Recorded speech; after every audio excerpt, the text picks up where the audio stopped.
So I'm making kale ni sabji.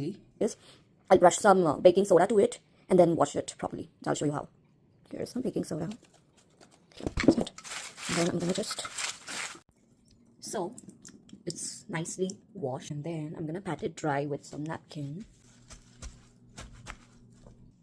So now my baby has taken the shower.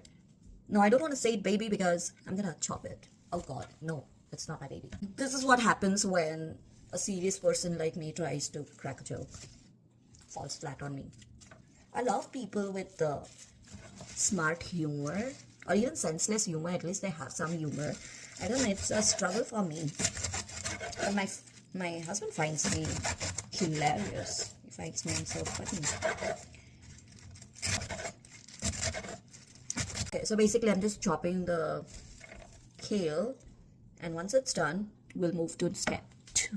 So for step 2, we've heated some oil, and it's warm, it's hot enough to add the mustard seeds in.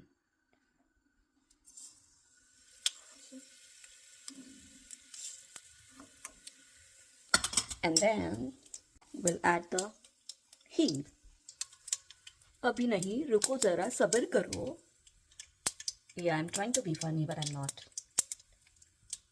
Okay, हींग डाल दिया है. उसके बाद we will add, here you go, the kale.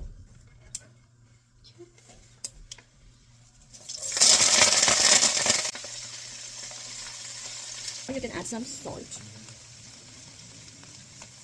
some haldi. I add a lot of salt. See, I'm so distracted, guys. Slightly toss it.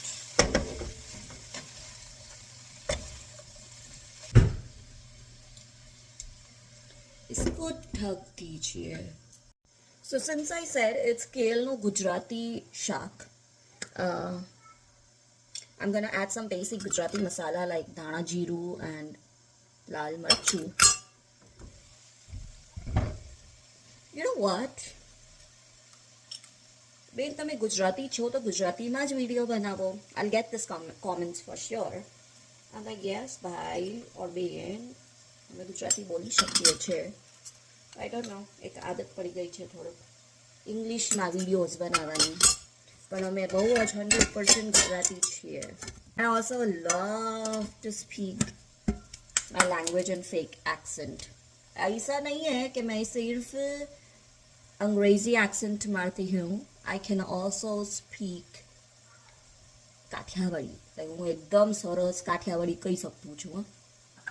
અને મેં ધાણા જીરું અને મરચું નાખી દીધું છે, અને સતત હલાવવાની જરૂર નથી. બસ એક થોડુંક હલાવીને પાછું ઢાંકવા મૂકી દઈશું, એટલે ભાજી જે છે આપણી સરસ મજાની કૂક થઈ જશે, અને એનું નેચરલ પાણી છૂટશે એમાંથી. પછી આપણે એના અંદર થોડીક સાકર નાખવાની છે, કેમ કે આ ગુજરાતી શાક છે. આ જ શાક તમે મહારાષ્ટ્રન શાક પણ બનાવી શકો છો, પણ એના અંદર આપણે ડુંગળી સમારીને નાખીશું, અને થોડુંક લસણ નાખવું હોય તો દેટ્સ ઓપ્શનલ, પણ ડુંગળી નાખીશું, ટમેટા નાખીશું, પછી કેળ નાખીશું, અને જે આપણું નોર્મલ ધાણા જીરું, હળદર, મરચું, મીઠું, એને પછી કૂક કરીશું, અને પછી એના અંદર ડાયરેક્ટ આપણે નાખી દઈશું આપણું બેસન. બેસનને નાખીને આમ ખાલી આપણે સ્પ્રિંકલ કરીને પછી એને ઢાંકી દેવાનું છે, એટલે બેસન ચડી જાય, અને પછી આપણે મિક્સ કરવાનું છે. એમાં આપણે સાકરનો ઓપ્શન સ્કીપ કરશું, કેમ કે મહારાષ્ટ્રન લોકો ગળ્યું ના ખાય, પણ આપણે ગુજરાતી થઈને થોડુંક ગળચટ્ટું શાક હોય તો મજા પડી જાય. મેં લગભગ સમજો ને 2 ચમચા ભરીને બેસન નાખ્યો છે. હું તમને દેખાડું છું, હું તમને ખાલી મારી શકલ નહીં દેખાડું, પણ I'll show you how it looks. Look. Okay, સમજાઈ ગયું. હવે હું હલાવવાની નથી એને, બસ હું એને ઢાંકીને મૂકી દઈશ. ઢાંકીને મૂકી દીધું છે મેં એને. હવે બેસનનો કલર છે ને થોડો મોઇસ્ટ લાગવા લાગશે આપણને, એટલે આપણને ખબર પડી જશે કે એનામાં મોઇસ્ચર પકડાઈ ગયું છે, અને એના પછી આપણે ઢાંકણ ખોલીને એને હલાવી દેવાનું છે.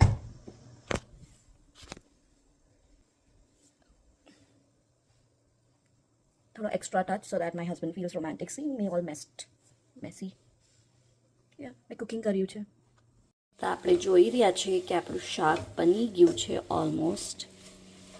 કે ગાઈઝ સો આમાં આપણે બેસન નાખ્યું છે does not mean a high protein સબ્જી બની જાય છે બિકોઝ બહુ જ ઓછું બેસન નાખ્યું છે so it's not a high protein સબ્જી બટ ઇટ્સ અ ટેસ્ટી સબ્જી.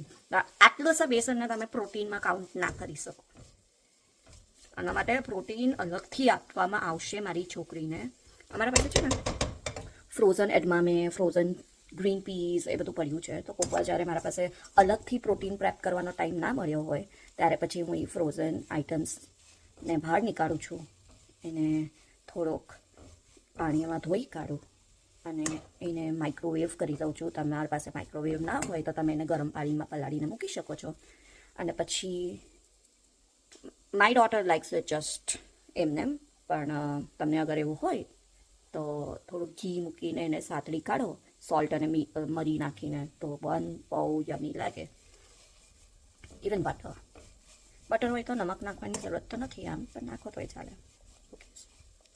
પછી આ પ્રોટીન મળી જશે એને, આમાં ફાઈબર મળી ગયું છે એટલે હું અલગથી આઈ ડોન્ટ થિંક એને કાકડી વગેરે કંઈ આપવાની છું આજે. તો બસ રોટલી શાક અને edamame or green peas let's see that's yet two.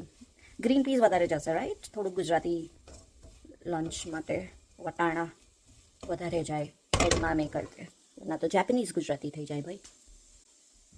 Okay હવે હું રોટલીઓ બનાવું છું. તમને મને રોટલી બનાવતા જોઈ છે? કેટલું ક્યુટ એલિમેન્ટ છે ને. I want to see my husband's reaction. It's like ઓલા સિરિયલોમાં હોય ને એક્ટિંગ ઇનોસન્ટ. વેલ એકચ્યુઅલી આ રેસિપી વિડીયોના કરતાં આ થોડુંક વ્લોગ જેવું જ બની ગયું છે. So why not join me in making રોટીઝ.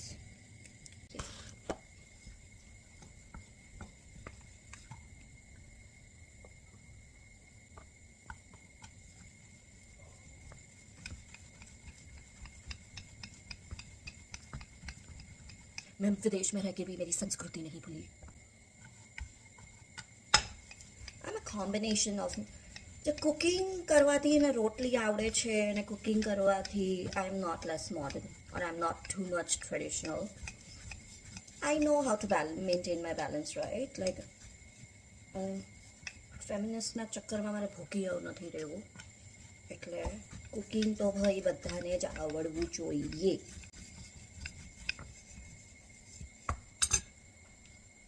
એ ટાઈપની ફેમિનિસ્ટ જો કે ભગવાને મને છોકરી જ આપી કે છોકરો હોત તો બિચારો એનું આવ્યો બન્યો હોત, કેમ કે ઇક્વાલિટીના ચક્કરમાં મેં એટલું બધું શીખવાડી દીધું હોત કે મારો છોકરો રેવોલ્યુશન લાવત. I always wanted a baby girl. In fact બધાએ મને કીધું હતું કે તને તો છોકરો જ આવવાનો છે અને એ મને સાંભળીને ખુશી નહોતી થઈ, મને ટેન્શન આવ્યું હતું કે લાઈક ના. આઈ રિમેમ્બર અમારા બિલ્ડિંગના ઓટલો જે હોય એમાં બધા લેડીઝ લોકો એકવાર બેસીને કંઈ વાતો કરતા હતા કે આ માતાજીને માનવા લાગ, આની પૂજા કરવા લાગ, આના ઉપવાસ કરવા લાગ તો તને જો ડેફિનેટલી છોકરો આવશે. આઈ ડોન્ટ નો વોટ માતાજી કયા વાળા માતાજી છે, મારા માટે તો બધા સરખા છે. બટ યા એમને હું નાની હતી, like I wasn't even like ત્યારે તો ફેમિનિસ્ટ જેવું કંઈ ખબર નહોતી. I was a little girl back then. જો મારી બેટી કેવી ફૂલે છે. આઈ નો રાઈટ. સો અમુક જે બિલ્ડિંગના લેડીઝ હતા એ લોકો આપસમાં વાતો કરતા હતા કે તમે આ પૂજા કરો ને આ માતાજીને માનો ને છોકરો જ આવશે. Like okay no offence but હું આ માતાજીને નહીં માનું બિકોઝ હું નાની છોકરી હતી but I was still dreaming of becoming a mom and I didn't want to have like a છોકરો. No offense to guys are sweet too. અગર સ્પેશલી મારા હસબન્ડ જેવો છોકરો હોય તો ઓહો, 2 રોટલી is enough for my daughter. What about your kids? એ લોકો કેટલી રોટલી ખાય? તમે રોટલી માટે વધારે એમ્ફસાઇઝ કરો કે શાક માટે? અમે તો એમ્ફસાઇઝ નથી કરતા પણ મારી છોકરી નેચરલી જ બેલેન્સ કરી જાણે છે. મેં બચપનથી જે શીખવાડ્યું છે રાઈટ.